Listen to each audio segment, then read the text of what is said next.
Хаймаг сүүлийн өдрүүдэд цас ихээр орсны улмаас зам дээр халтргаа гулгаа үүсэж байна. За энэ нөхцөл байдал машинууд гулгааны улмаас ар араасаа мөргөлдөх зэрэг ослуудад гарсаар байгаамаа.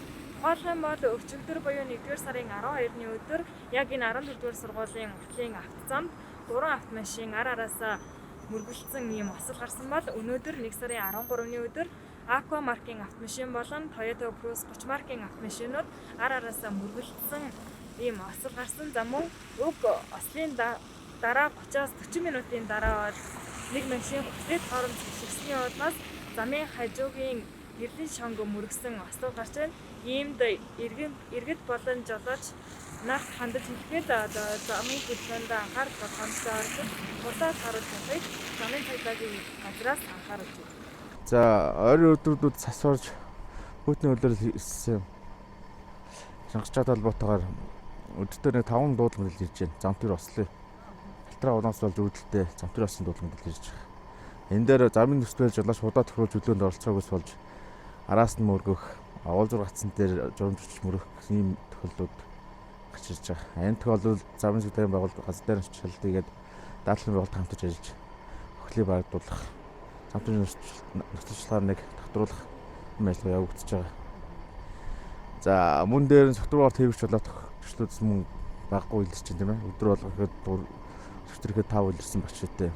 Тэсад 3 гээд энэ төрлийн төчлүүд маань ерөөсөй ойлгохгүй байгаад. Энэ төрлөдөө биднээс цагдаагийн байгууллагаас өдөр бол хэн шалтыг чичмж ажиллаж энэ төрлийн төслийг илрүүлж болцсон бас төрөөс утсан сэргийлж ажиллаж байгаа. За халтраа гуулгаа ихсэнтэй холбоотой жолооч маань замын нөхцөл хөдөлгөөний хурдыг тохируулж хөдөлгөөнд оролцох шаардлагатай байна. Удирдлагын дугааг бас заавал зөвшөөрөх шаардлагатай байна тийм ээ.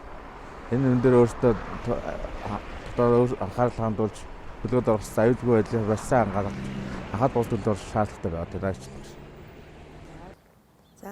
За би бол практикал даатгалын ажилтан Булган Чимээ гэж хүн байна. За өнөөдөр бид нэр энэ 14-р сургуулийн хажуудлын зам дээр осол болсон гэсэн дуудлагаар энд ирээд байна. За би энд ирээд харахад бол өчигдөр сүүлийн өчигдрийн цас орсноос хойш нэлээдгүй одоо машинууд одоо хоорондоо мөргөлдөх одоо гулгах явдал бол удаа дараа гарч байна. Өнөөдөр 1 сарын 13.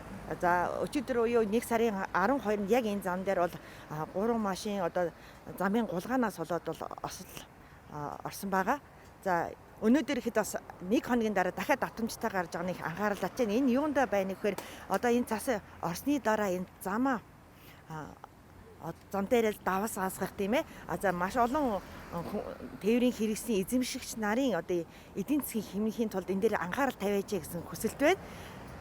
Яагаад ингэж нөхөр бид нэр одоо хотынхаа төв дээр бол одоо даваас асгасан одоо давж асгасан байна. Гэхдээ хотынхаа завхуудаар ялангуяа энэ ачаал ихтэй тойрж гардаг замууд дээр энэ зам дээрээ даваас асгах асуудлыг бол өглөө эртхэн шиг хийгээч.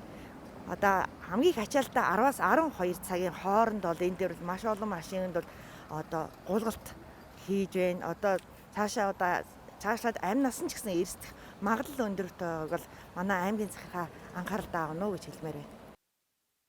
Орхон аймгийн хот тогтчлох газраас 2 өдрийн турш 15-аас 16 тонн давс бодисыг гэр хороодлын зам дагуу болон хотын төв хэсгээр цацаж иргэдийн аюулгүй зорчих байдлыг ханган ажиллаж байна гэлээ. 2022 оны 1 сарын 11-ний өдрийн үргэлжлэн орсон их хэмжээний цас орсон. За энэхүү цасыг арилгахын тулд хот орчуулах газрын техник хэрэгслүүд, за ажилчид, за бүрэн бүрэлдэхүүнээр ажиллаа. За цас арилгахын халтргаа гулгаанаас сэргийлж одоо ажиллахын тулд одоо цас хусах, шүүрдэх 2 том техник гарсан байгаа. За бодис цас давс цацсах 2 портер одоо техникжүүлсэн 2 портер автомашин явсан байгаа. За 12-ны шөнийн 2 цагаас ахуулаад одоо хүртэл цацаа явж байна. Тасралтгүй цацж байгаа.